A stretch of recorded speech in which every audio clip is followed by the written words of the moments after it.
If you were going to be an avant-garde composer in the 20th century, you couldn't have had a much better upbringing than Charles Ives had. Born in Connecticut in 1874, his father was a band leader.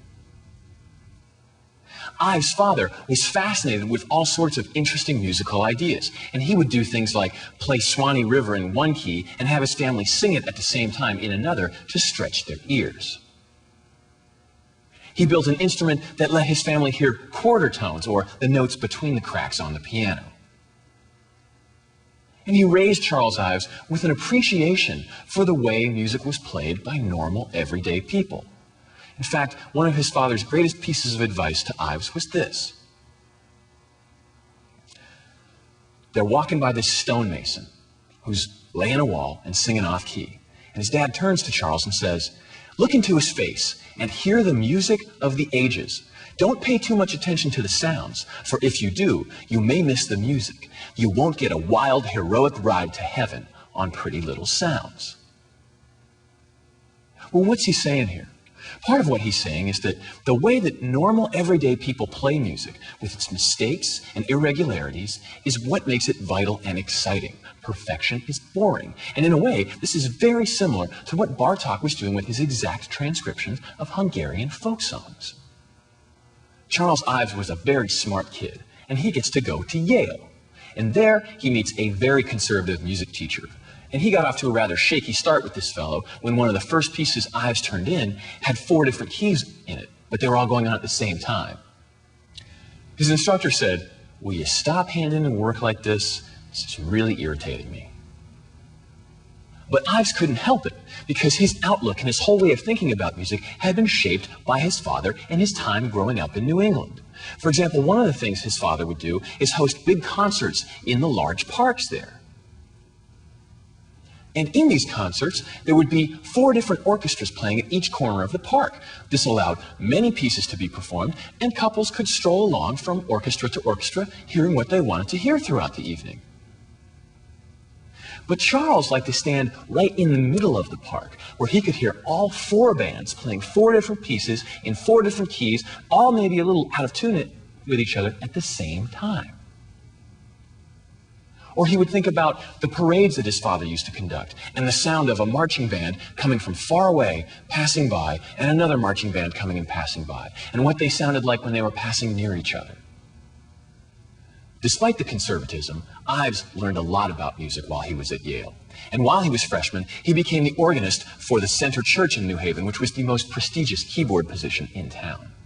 He also loved being at Yale, was a real big man on campus, and completely excelled at everything except his studies. In his music classes, he got B's, and pretty much everything else was a D+. Unfortunately, soon after he started at Yale, his father died, and he never really got over this. In fact, he would say in his later years that he was actually spending his life trying to write his father's music. Also, while at Yale, he would frequent vaudeville theaters and sit in for the pianists, playing ragtime and his own pieces at parties, and composing, but it was mostly light pieces for bands and glee clubs and church services, things like that, plus, of course, his music homework. Well, he graduates from Yale, and he has this realization. And the realization is that he's not going to be able to make a good living as a composer. His stuff is weird.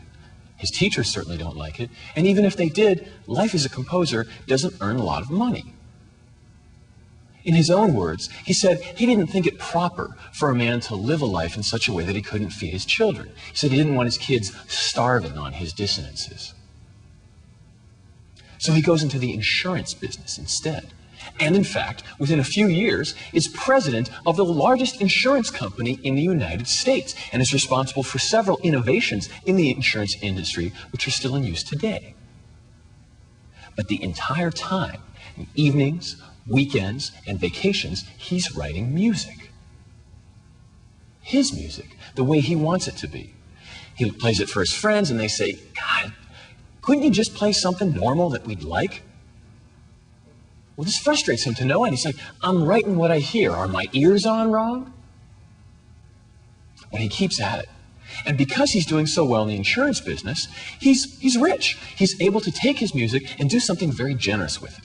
He publishes it himself, binds it up in a couple books with some essays about his thoughts on music, and then gives it away. Any library that wants a copy can have one. Any kid that wants a copy, hey, send me a letter, I'll send you a copy at my own expense. And through this method, his music propagates outward into the libraries and hands of students around America.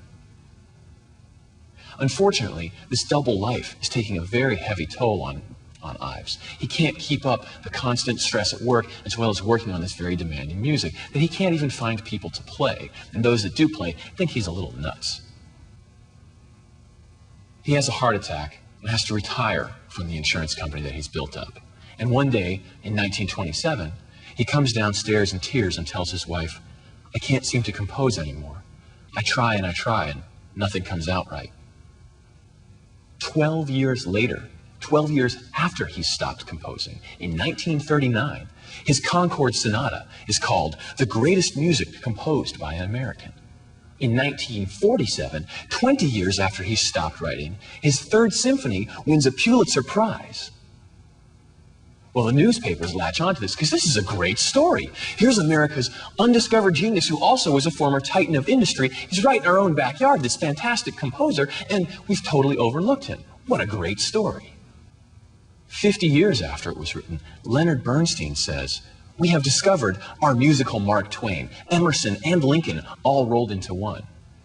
At the age of 77, Ives found his piece about to be performed by the New York Philharmonic. He was a little unsure about how he felt about all of this. He didn't go to any of the rehearsals or attend the performance, but he did listen to it on radio. And he died 3 years later at the age of 80. Ives' music is notable for several reasons. One is that he wrote with no bar lines or key signature. When he dropped these into a piece, they were just for emphasis. Ives' music is also polytonal. It's not just in one key, it's in a couple keys at the same time. Sometimes he uses these effects to recreate the experiences of his youth, such as hearing two marching bands coming from far away and passing right in front of the listener. Ives' music is also notable because oftentimes the raw material he's using is American folk songs. He has a few symphonies and sonatas and things where American folk songs are all scrambled up and jumbled together like a sort of folk song smoothie. You'll hear these out-of-tune bits of things like My Old Kentucky Home or Swanee River, these fragments, and they're not rendered as perfect sheet music. They're rendered the way Grandma would play them, banging out on the piano. The notes are a little off, the pitches are a little funny, but they sound rich and warm and distinctly American. Ives' music is known for this sense of having these parts that sort of don't go together and sort of do. This is most easily heard in some of his works for piano and violin, where you hear two individual parts going along, and there are times where they sound completely right together and times where they sound completely wrong. It's altogether completely original. This layering and mixing together of folk songs in different keys and played as they actually sounded is part of the legacy that Charles Ives has left us in the 20th century.